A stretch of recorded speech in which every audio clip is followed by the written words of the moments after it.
See, when I ain't had no money, I still had sauce. If you don't got no sauce, then you're lost. But you can also get lost in the sauce. What's happening? Godspeed, beautiful people. What's happening with it, man? DJ Sturgis, man. We back. SauceTV. Shit. Summertime almost over. Life is lifing. Shit. I know a lot of y'all didn't get y'all summertime trips in that y'all said that y'all had planned. It is what it is. You know what I'm saying? But we back moving, man. Of course.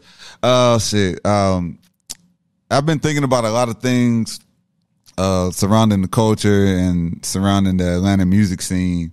And I've been saying in a lot of interviews that like the culture in Atlanta just needs a whole renaissance, you know. And what I mean by that is like on the music side, just quality artists. You know what I'm saying? Quality artists who got bars, who really got talent.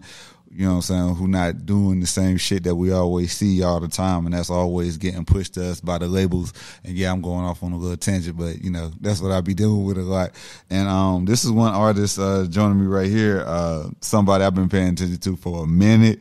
I heard his name out in the streets one time, and then I seen one of his flyers, and then seen him at an event. We spoke, we chopped it up, and you know, I just started paying attention to him, and I checked out his music, and thoroughly impressed. And I was just okay, I'm gonna just keep paying attention. And man, this man been hustling, doing everything on his own, like straight up out the mud. But really, you see him right now, he really just getting in the spaceship. The spaceship ain't took off yet, but it's about to. And ladies and gentlemen, I introduce you to JayDotRain. What's up, brother? Goddamn intro, bro. Niggas don't be knowing. Yeah, man. How you doing, brother? I'm doing well. It's kind of hot in here, but you know we making do. Yeah, man. I mean, we in your studios, man. We in the Ox House. Yeah, we in the Ox House. And actually, if you've been watching the previous episodes, you know, so I mentioned him on the last episode with Amy Luciani, you know, and I was telling y'all about, you know, the listening sessions that he's been having here. I think it's one of the best listening sessions and events that we've had in Atlanta in a minute, just because it ain't no performances, none of that shit. It's just music, it's just vibes, it's just networking, and it's just connecting, everybody chilling. It's a safe space. Yeah. It's a safe space for artists. And the first night we had a girl, she was there, and she just commended us on how safe she felt. Like niggas wasn't trying to like push up on her. She didn't feel uncomfortable. And then, like, from there, we had other artists come with us, like, man, you know, I'm typically nervous to play my music, you know, for people before I put it out. But now people, like, begging, literally. We haven't had it in a couple weeks, but people begging, like, yo, y'all having another one, you know what I'm saying? So I appreciate everybody fucking with it, you know? Yeah, most definitely, man. But, like, let's get to you, man. Like, let's start from the beginning. Where you from originally? Tuscaloosa, Alabama. Alabama. Yeah. That's what's happening, man. So you was born and raised out there? Born and raised Tuscaloosa, Alabama. Then I moved to Huntsville, Alabama, where I went to school, which is like 2.5 hours from Tuscaloosa. What was that transition like? Like you moved out there to Huntsville? Like when I went to college. Oh, college. What school you went to? Alabama A&M University. Okay, HBCU. Yeah. HBCU. Yeah. I already know. Yeah, so I went to A&M. I spent a lot of time up there. It took me 5 years to graduate. You know what I'm saying? Took me longer, so you good. I did the whole like being active on campus. I marched a year in the marching band. Nice. Did like D9, you know, pledge and all that. So like I had the full experience. Damn, right? Yeah. And you went to an HBCU, a well-known HBCU, one of the biggest HBCUs. Went to A&M. You was in the marching band. What you play? The tuba. Tuba. Oh, okay. Yeah. Saxophone. Okay. Sax. Yeah. I've been playing for a long time though. I played all the way from 6th grade all the way up to college. Damn. See, I quit when I got to high school. I started in 5th grade, but like I was playing football, and I was like, if I can't be in the marching band, ain't no point in me even playing. Yeah. You know what I'm saying? I feel it. And the tuba, okay, you brought the bass up. Yeah. So, and then you did Divine Nine. What you put? Cap Alpha Psi. Okay. 12. Nice. Okay, I got to fighting with a Kappa in college one time, but that's all else. No, fuck no. Nah. But, I mean, a lot of we are an acquired taste. I say that.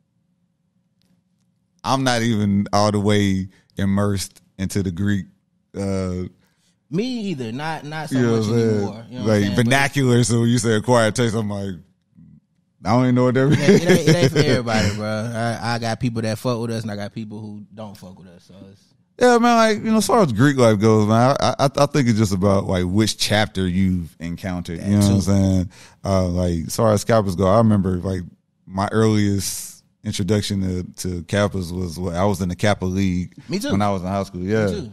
yeah. So I did like a semester in the Kappa League, and then I was moving back here to Atlanta. Okay. You know what I'm saying? But like in doing that, I was like, okay, this is actually pretty cool. You know what I'm saying? I ain't know nothing about, you know what I'm saying, like the shimmying and all that shit. I saw that when I got to Fort Valley. Right. You know what I mean? But yeah, I mean, you know, as far as Greece, I mean, HBCUs, of course, everybody, you know what I mean, everybody has their different experiences. I've had some good experiences. I've had some bad experiences. We all have. Shit. Yeah. Yeah, but yeah, I mean, like, but you cool though. You one of the cool Kappas. Yeah. That's all that matters. That's all that matters. Okay, so, all right. I know it's a lot that you can't talk about being a Kappa, but I got to know. Just give me one of your best Kappa memories. You know what I'm saying? Because like one thing about pledging, you know what I'm saying? I know a lot of people who do grad chapter. Yeah. I ain't shaming that, but it's like if I can't get the full experience, which is when you in school, I don't want to do it. Right. You know what I'm saying? So like what was your best experience being a Kappa? You was like, man, this is the shit. Shit. My probate day, I got to perform during my probate. Like I got to rap like during my shit. So that was pretty cool because like the whole school was there. Yeah. So it was like a little moment. What else? Like I guess probably being in the step show, like for homecoming. And Yeah, shit. yeah. Yeah, I did all that shit. So those will probably be like the two most memorable. We did hella shit, bro. I could go on for days. That's so sad, man. Yeah. So, yeah, man, you did get the full HBCU experience, man. I'm jealous. It's always grad chapter, bro. Nah. We good. How long was you online? That's another story. Oh shit. See, that's the thing about pledging at HBCU, bro. You be online for a fucking minute.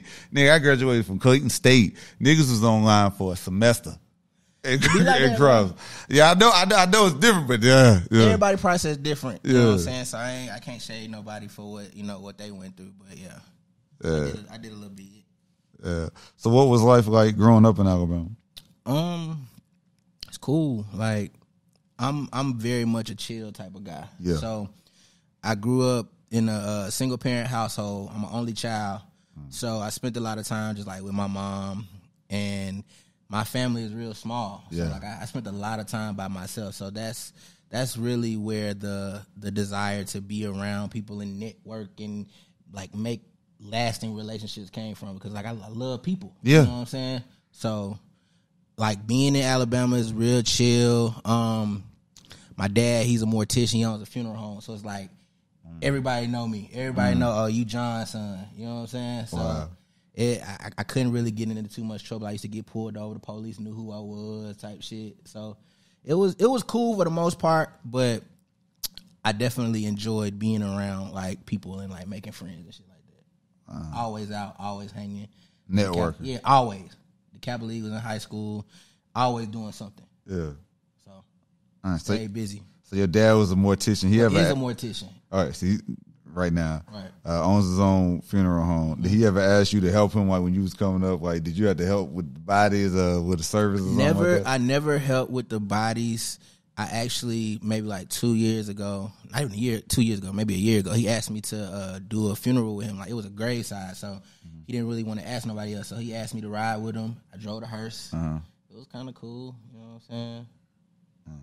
That shit didn't bother you coming up as a kid, you know what I'm saying, being around? Nah, because I used to like be around it so much. They had made like a little playroom for me at the funeral home. So like when I would stay with my dad on the weekends, I would just be there. So I'm kind of numb to it a little bit. It's weird. Yeah. But yeah, I've heard several stories about that, man. But that's what's up, man. So you've had a very well-rounded experience, you know what I'm saying, coming up from Alabama. So when did you start getting into music? My senior year of high school. It's like 2008. Okay. So like the spring of 2008, that's when I really like started like trying to fuck around with it a little bit. I had a homeboy who was like freestyling on like instrumentals and shit. And my thing was always like writing poetry. I used to like write poems to girls and shit. Yeah, Okay. so like we was chilling at his house one day, and he was like, "Man, you need to turn some of them weak ass poems into some raps." He did you a favor then. Yeah, so we started fucking around with it, and like at first, I couldn't really get into it. I'm like, man, I don't want to do this, you know what I'm saying? But as time progressed, I graduated high school, started taking it a little more serious. The guy that I was recording with, he ended up going to the same school as me, so he took all his equipment. And now we rapping in the closet. You know what I'm saying? Me and Point was just we was just out, and the dude walked up on me. He was like, "Man, I've been knowing this nigga so long. I remember he was rapping in the closet." You know what I'm saying? So it's like it's been a whole transition. You know what I'm saying?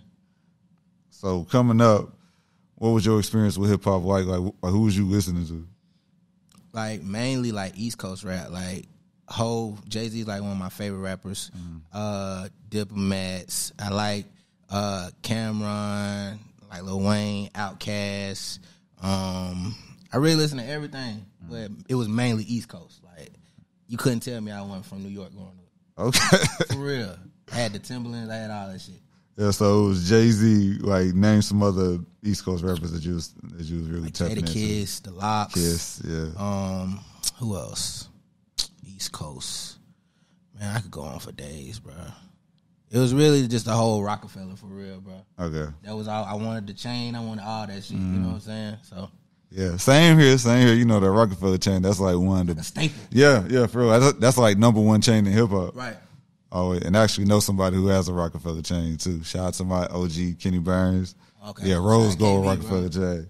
Yeah, for real, man. So you started your senior year of high school, and what was it like doing music when you was in college?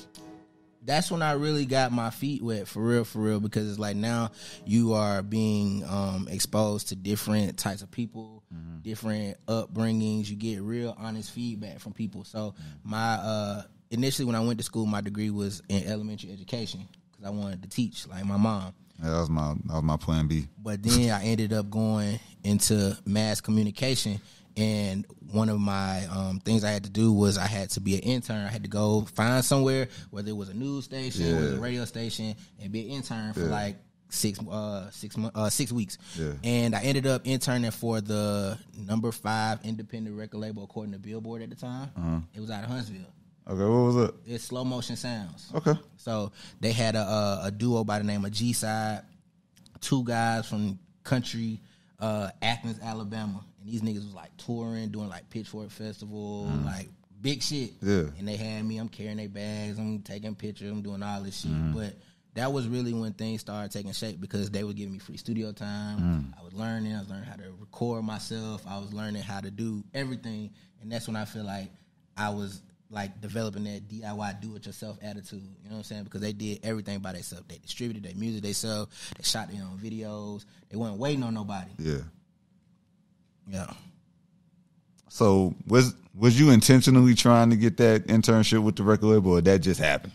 I wasn't. It kind of fell into my lap, man, because prior to me even pledging, I had a guy, before I even made line, it was a guy that had been hearing my name, and shout out my boy Stink, he locked up right now, but he like purposely bought studio time because he was like, "You swear you so good, you finna come write for me," because he had already crossed. Okay. So that was his way of hazing me. He had me writing his music. So I would go to the studio with him, and then that's when everybody started figuring out like, who is this guy? Like, why is he in here? You know what I'm saying? He sound good. You need to come back. I'm like, well, I'm trying to get an internship. Oh, you can come over here and intern for us, and then that's how it happened. Damn. So that was just God. That was just God working that out. Yeah. That's what's sad, man, because like I think about my internship days, and it's kind of similar to that. You know what I'm saying? Like it's like you was just in the right place where you needed to be. Right place, right time type shit. Damn, man. So really, you got your hands-on experience when you technically wasn't trying to get it as an artist, but you got it. Yeah, pretty much. So you really saved like 3 to 5 years of learning experience right there. You know what I'm saying? I still put in 10,000. Yeah, of course. Like well beyond 10,000 at this point. But yeah. Damn. Sure. That's a beautiful situation, man. So you graduated from A&M. Yeah, 2013. So when did you make your way to Atlanta? 2015. Okay. Yeah, I ended up moving out here. I had a deal with a artist out here, and that's how I ended up out here, just, you know, working my moving behind them, learning. And yeah, I moved out in 2015.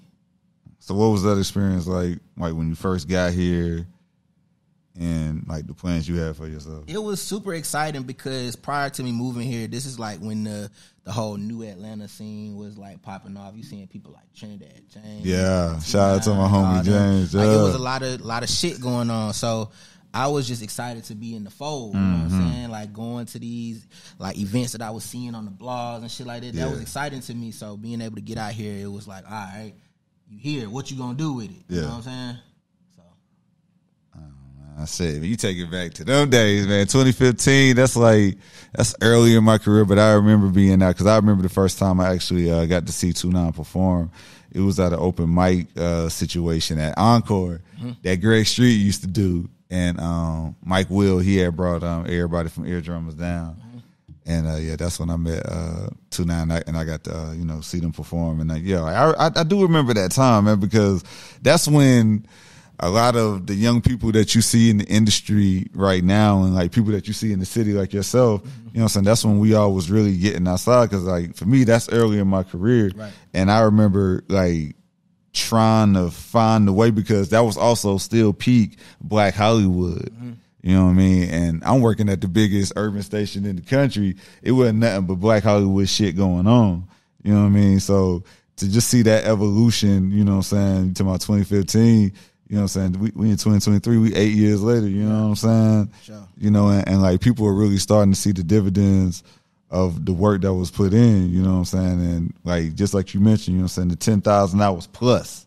Definitely plus. Yeah. Definitely plus. And that's something I thought about recently is like when you put in that 10,000 hours, you do it once, and then if you keep going, you still doing it. You putting in 10,000 hours again. Rinse, wash, and repeat. Yeah, you know what I'm saying? And it's like not only are you putting in your 10,000 hours as an artist, but also 10,000 hours on how to market yourself, 10,000 hours in branding yourself. You know what I'm saying? 10,000 hours in the next venture or the next idea that you got. You know what I mean? Damn. So how's the evolution been for you? Man, since 2015, it's a lot, man. I have ups and downs, ebbs and flows, man. I'm just thankful to still be around because there's a lot of people who like they be here today and be gone tomorrow. Facts. So I've been able to just continuously network with the right people, continuously put out good music, good content, good things that people enjoy and want more and more and more of. So it's been cool, man. I've been able to like tour. I've been able to go out the country. All our music, you know what I'm saying? So it's cool. And you toured independently? Yeah, I went to Sweden. Damn. Yeah, I went to Sweden and I went and spoke to the kids, got to perform at the little school, talk to the government. Wow. Yeah. Damn. So you recently just put out a 3-track EP. Forecast 2. Yes. A lot of creativity on there, a lot of bars on there. My favorite record on that EP is Poetry in Motion. You know what I'm saying? You know what I'm saying? Because it's smooth. You know what I'm saying? But it's what you saying that's like that's really getting me. You know what I'm saying? And the thing about it is those every record that you have, you know what I'm saying? Even like, because I went all the way back because, you know what I'm saying, he's on Tidal, he's on Apple Music, he's on Spotify. Okay, so make sure you go check him out. But like, I went all the way to the beginning, you know what I'm saying? Like, what you listen to? I got to bring my phone back out. Because this is what I did first. So first, I went all the way to the back. First, I went all the way to your first. Okay, I see your first project. You listening to the calm. Okay, so you back a little bit. Yes. Yes, but not only that, also just put his shit on shuffle and just let it go. Honestly, because that's exactly what I did. I just put it on shuffle and I just let it ride. And actually, I did that today, this morning. You know what I'm saying? When I'm going into the station, working on my show, and one of your records, it's a skit, and dude's talking about, you know what I'm saying, like the lifespan of an artist. You know what I'm saying? Talking about. Thank God for the rain. Yeah, it's the Hoop Dreams. Yeah, Hoop Dreams. Yes, exactly. Hoop Dreams. Yeah, Mikey Nike. He managed Rilo. Okay. Yeah, he from Alabama. So like me and Mike, we real tight. But like when Mike was staying up here, like we would just have like real just a real nigga combo all the time. Yeah. He just always dropping game, and I recorded it. You know what I'm saying? Yeah. 'Cause, you know, you those type of moments you never want to forget. You know what I'm saying? So he was speaking some real shit. It's like you'll be here today, you'll be gone tomorrow. It's like, what are you doing while you're here? You feel me? So I try to like make sure I keep that at the forefront of everything that I do. Yeah, and the thing is, like, it stood out to me because for it to be, I wouldn't say early in your career, but you know, like you still building, for you to put something like that on your project, you know what I'm saying? Because it's like you're still pushing, and that's a reality for you. You know what I'm saying? Like every day, bro. You know what I mean? So it's just like, who wants to really include that in a project? Because most rappers want to talk about, you know what I'm saying, the jury, the clothes, the hoes, you know what I'm saying? Pardon me, man. But like, just with that being said, you know what I'm saying, for like for you to put that in there, because that stood out to me, you know what I'm saying? Because it's like, I'm in media and shit. I'm about to be 10 years in the game, but bro, every day I'm thinking about the same thing. Spot, bro. Somebody coming. Now, the thing is though, a recent conversation I had with an artist is the reason why it's only 1%, because only 1% gonna keep going. Only 1% gonna keep going. You said you came here in 2015. You could have been gone by now. You could have been whole corporate job, then started a family. Man, hey man, I don't even fuck with the music like that no more. You know what I'm saying? Crazy? I done had corporate jobs and all that shit, and you would never even know it. I had to do that too. You would never even know it, bro. But it's like, I was talking to somebody, I said, man, anytime like I get in a like a cycle of working those jobs and shit like that, something big happened, and I'll be like, I can't stay, I gotta go. You know what I'm saying? And thankfully I've been able to maintain. But yeah, man, and there's nothing wrong with having a job. You know what I'm saying? Shout out to Trans Lee and Gray. They've been like putting that on, like they've been making it very visual that, you know, you can have a job and still, you know what I'm saying, get your music out there. So shout out to them too. Yeah, big facts, man. Because like, even like just what you're saying, you know, like as far as like having a corporate job and nobody knowing, that shows that you was really in the game. Because I was the same way, you know what I'm saying, early in my career. And I started seeing it with other people, because I remember I didn't want nobody at my job to know that I was doing radio, because then they'd be like, why you here? Right. You know what I mean? And I couldn't even, and I was like, damn, I felt like insecure about the fact, you know what I'm saying, I'm entry level and I'm barely making anything. You know what I'm saying? Yeah, exactly. You gotta do what you gotta do. And I didn't realize that in the moment, but as I got more into the game, I started seeing, damn, everybody got another job. You know what I'm saying? Got jobs. Real shit though, because I'm telling you, you gotta pay your bills and you need insurance. It's a fact. Big facts, bro. So hey, you gotta do what you gotta do. You know what I'm saying? Like a lot of these rappers y'all see with a lot of material things, and y'all thinking, man, nah, he making this rap money. Nah, that motherfucker got a whole job, bro. He drive trucks, dog. That boy going to work. He got his CDLs, my G. He doing what he got to do, though. That's it, because at the end of the day, if you don't know that I got a whole job, then clearly I'm doing something right, but I need to be doing something better so I can leave this damn job. That's a fact. You know what I'm saying? But just like you going through your situations to where, you know, something comes up and then you got to leave, that's jumping. Just like Steve Harvey said, you got to jump. You know what I'm saying? When I left my corporate job, dog, I recorded myself clocking out for the last time. Never forget that shit. You got to bet on yourself, bro. Period. Bro, and it's okay though, because you're going to go through a little struggle. You're going to go through a little struggle. But, you know, as you progress out of that, you're going to realize it ain't that bad. It could have been worse. Always bet on yourself. That's the number one advice I would give to anybody. Like, your survival rate is 100%. If you're still alive, you know what I'm saying, you can make it through. So when you think back on those nights where you was frustrated, probably thought about giving up, shedding tears, maybe crying yourself to sleep, when you think about those times, what was the thing that kept you going? To be honest, I had one of them a couple days ago.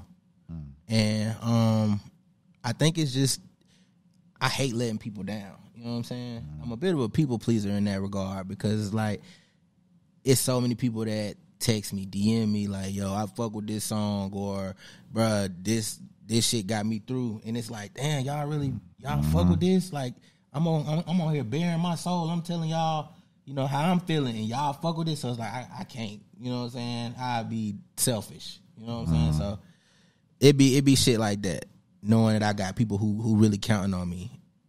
and know that I'm gonna be something. So even when I don't see it, because I'm in it, I know it's somebody out there that is like vouching for me, and I can't really leave them hanging. Yeah. And the thing is, it's a blessing to be around the blessing. And sometimes it's just like when people see it in you, you know what I'm saying? Just like, nah, bro, you got to do this. You got to. You know what I'm saying? Because man, like, I niggas know be you on my head, bro. Like, what? Yeah. I call my man right now and be like, yo, I'm through, bro. Like, come get this equipment.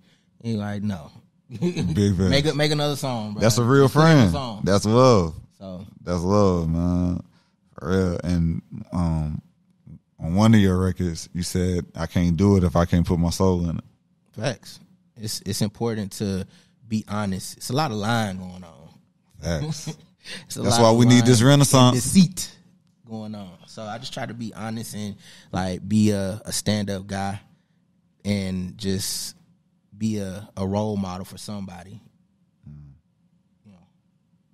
You don't hear that every day, do you? That's why I had him on here. See. So we celebrating 50 years of hip hop now, and you're a real hip hop artist. What's your thoughts on the current state of the game right now? Niggas having fun, bro. Like, music is in a dark place right now, but it's being creative. Like, I can't fault somebody for painting a picture how they want to paint it, because at the end of the day, it's a blank canvas. You can put whatever on that bitch. It's art. It's your art, however you want to do it.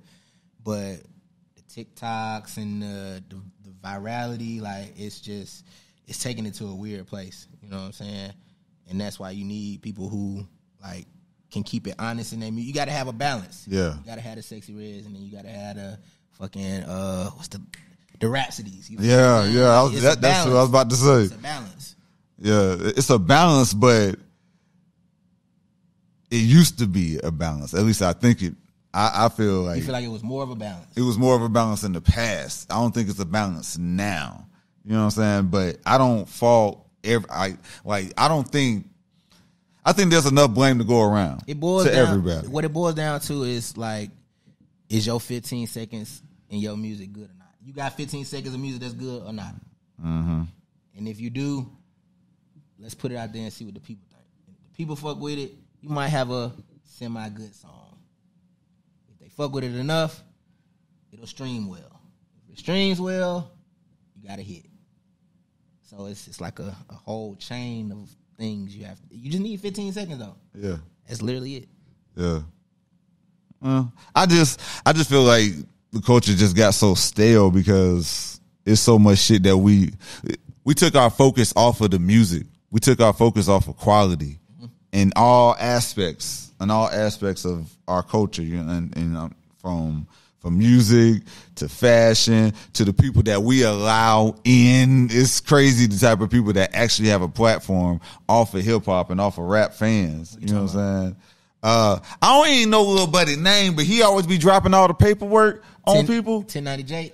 Yeah. I don't even know dude's name. Like, this dude was an old white guy. I'm like, yo. And somebody pointed out something very important about him.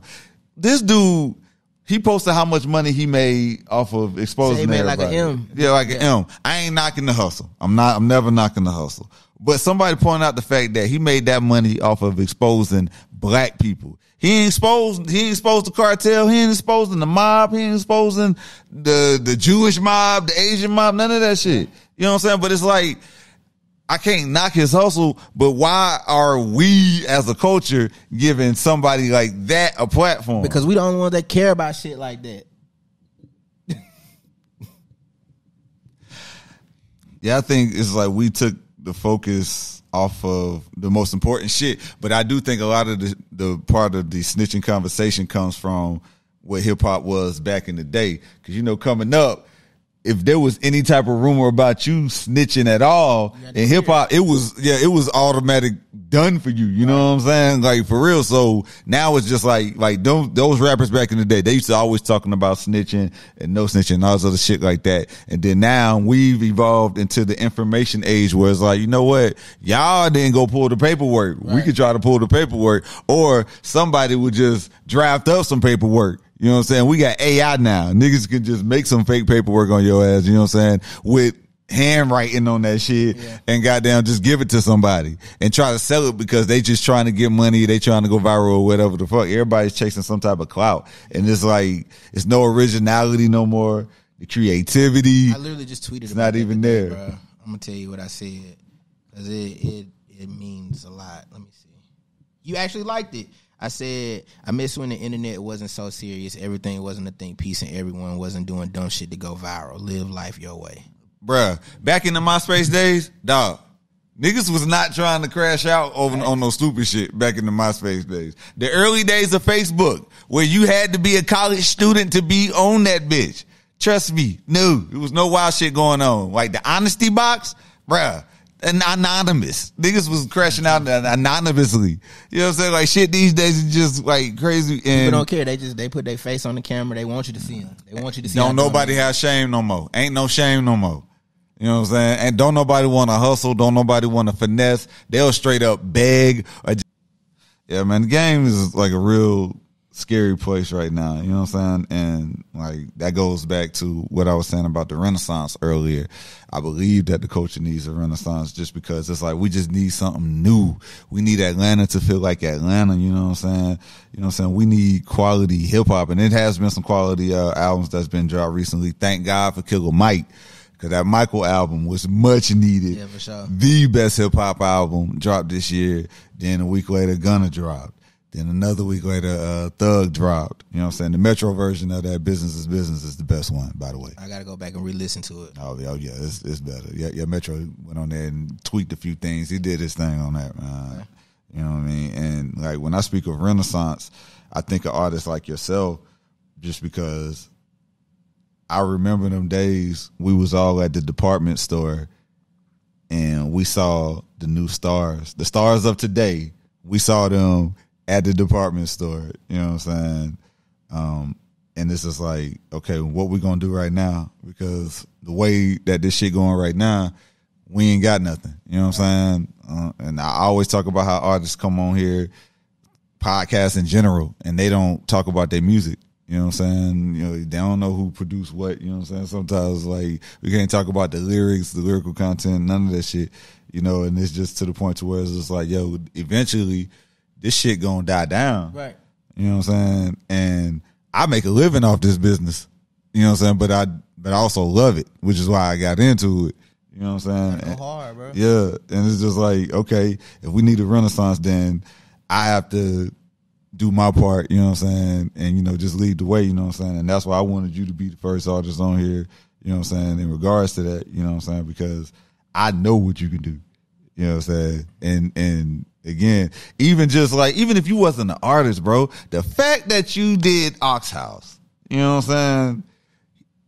The listening session, you know what I'm saying? Like he had something where I was legit pulling up every week. You know, so I pulled up like every week for like a month straight. Then I fell off a little bit, but you know, so you fell off on the right time, bro. We about to pipe that bitch back up, though. Yeah, but like you know, just to be in the listening event, everybody chilling. We chilling, we vibing out, we listening to some music. I'm like, damn, like this was like, I can honestly say this is the first listening session I've been to where the first time I went, I saw artists that I was like, damn, I want to hear some more of their music. You know what I'm saying? It was more than one artist. Building a community, bro. That's what it's about, man. It's like, the thing that I like about Ox House is everybody meets a new person, and not only do they meet that person, but they connect with them and they like do their own thing outside of the event. You know what I'm saying? It's been countless people that meet at the event, and I've seen them together after the event. You know what I'm saying? So that means that it's working. Yes. You know what I'm saying? So. Yes. You know what I'm saying? And everybody wanted to have mixers and a whole bunch of shit. And then literally right after we started doing that shit, like everybody want to do a Pass the Ox event. They want to. Never mind. We not gonna get into it. Hey man, of course. I see that shit though. But that goes back to what I was saying before. It ain't no originality. Everybody trying to do the same shit on every level of this game that we in. I see y'all. You know what I'm saying? It's everybody's copycatting off everything. I'll be in the clubs. You know what I'm saying? Shout out to Brian Cox. You know what I'm saying? Brian Michael Cox. Shout out to Bluetooth. Shout out to Mixmaster David when they started the R&B nights. Yeah. And DJ Omeezy, he started R&B night at the same time. You know what I'm saying? We had 2 R&B nights in the city. That was it. You know what I mean? Not everybody wanted to pop up with an R&B night. You know what I'm saying? And it's like, in their defense, man, R&B nights are very nice. Our culture is in need of a facelift, so you know what I'm saying? Like, I feel like you're one of those artists that I know, you know what I'm saying, has the talent, you know what I'm saying, to go to that next level, you know what I'm saying? Then the thing is, you know what I'm saying, you humble enough to go hustle on your own, you know what I'm saying? You humble enough to open up a situation, you know what I'm saying, where other artists can come connect to, and then you connect with them too, because there be producers in there, and you talk to everybody in the room. Yeah, you got to. Everybody. What's the point of having an event if you're not going to rub shoulders and shit like that, you know? Man, you know how many people in Atlanta do that? Shit, they don't talk to nobody up in there. Like, if you come talk to them, then yeah, they'll be open to talking to you. But other than that, they'll be like, oh, thank you for coming. Thank you. Nah, when people come to the event, I want them to know that I'm appreciative of them coming, and I value them being in the building. You know what I'm saying? Because at the end of the day, I'm an artist, but this is still like some shit that we put together. And I didn't do it by myself. You know what I'm saying? I did it with a producer by the name of JL, and I got an artist that I'm working with by the name of Kadai.9. We, like, you know, got together and, you know, we just trying to build some shit, you know? So what's next for you then? You know, drop the EP. And just more working. I dropped the album back in November, No Storm Lasts Forever. We did the show in March. We sold that out. We did Forecast 2.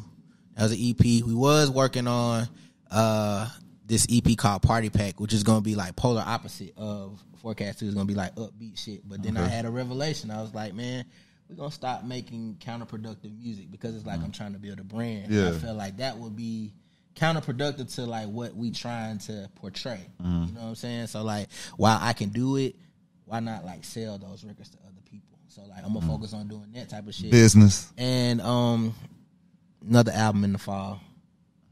There it is, man. And you doing all of this independent. Record that shit in the kitchen. Grind is real. Grind is real, but you know what? That's when some of the best bars come out, man.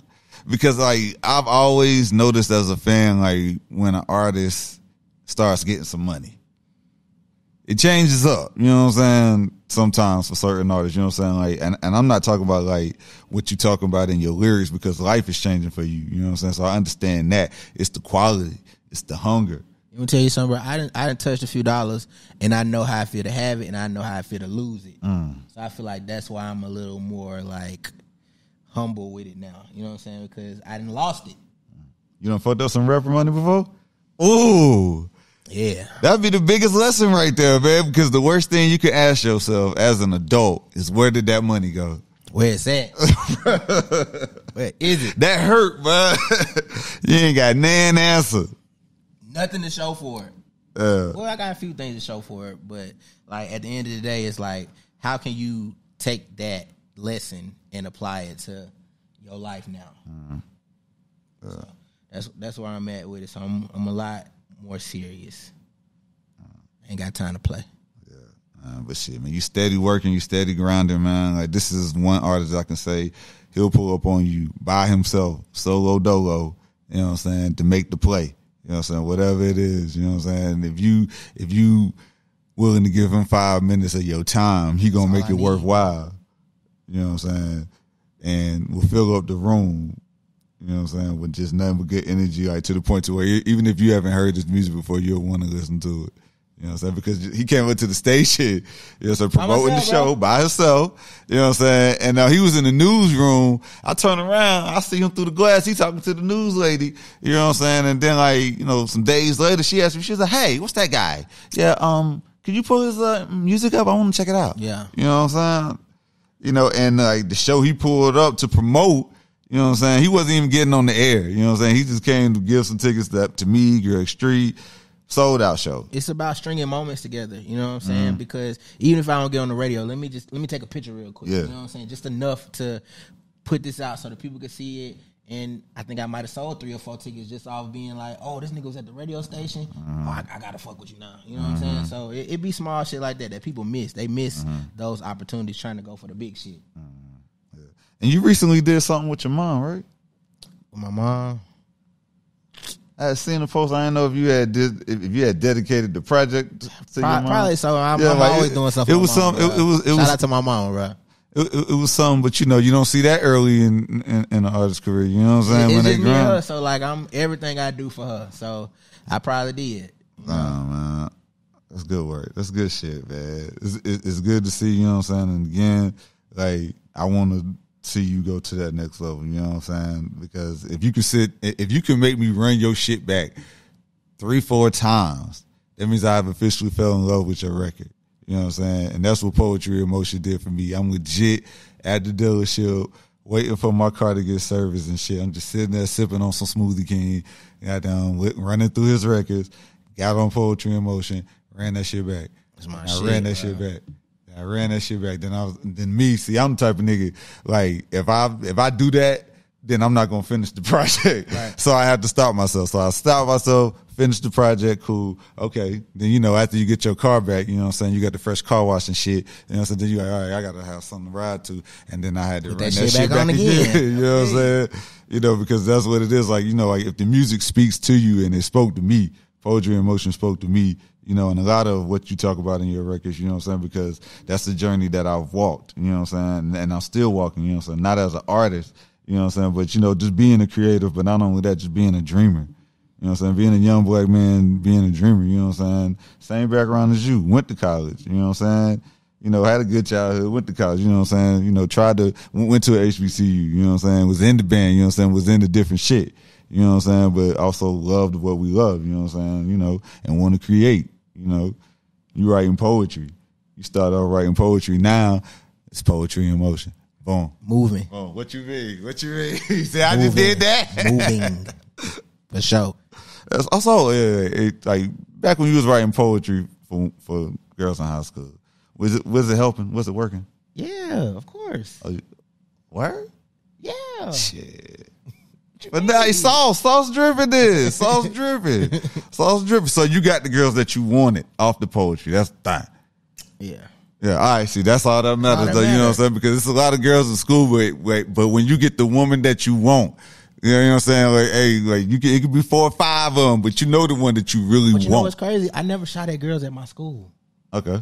I used to shoot at girls, like, at other schools. Oh, you had a little roster. Yeah, it was like, so I went to school in the county. I used to shoot at girls in the city. Okay. So it's like 3-4 other schools. And like we used to all have events and stuff together. So you would know, like, and you wouldn't want to do too much at one school. You just kind of spread it out a little bit. Okay. Oh, so everybody know how to play. Everybody know how to play it. This is back then. I'm a changed man now. Okay. Hey, we all changed men. What you mean? What you mean? What you mean? Hey, writing poetry. I wasn't even doing all that, man. I was just writing song lyrics, though. Yeah. I was just writing song lyrics because, you know, it was still back in the day. You write letters for text message. You had the letters and you fold that shit up or whatever like that. You know, you throw a little song lyric on it, you know, a little Ja Rule. Something like that. You know, so that's what's happening, man. JayDotRain. Let them know how they can follow you, support you. JayDotRain on all social media platforms. That's it. Hey, man, make sure y'all tap in with my homie, man. And if you in the city, make sure you pull up the Ox House. You know we about to bring that shit back, man. Please support Ox House. Yeah. _AUXHOUSE on Instagram. Hey, man, pull up. Ain't nothing but good energy, good vibes. And I promise you, man, you'll meet somebody, you know what I'm saying, that you can network with if you really got some sauce. You know what I mean? Yeah. Cool, man. Appreciate you for having me, too, bro. Like, you just been tuned in. Like, I pay attention. You know what I'm saying? I've been noticing, like, you really been rocking what I got going on. So I just want to publicly tell you thank you. And if there's anything that I can do to support you, let me know. So you already doing that, man. We sitting right here right now. What you mean? We in your house. We in the Ox House. Yeah. Shit, my brother. What you mean? Let your sauce drip. You.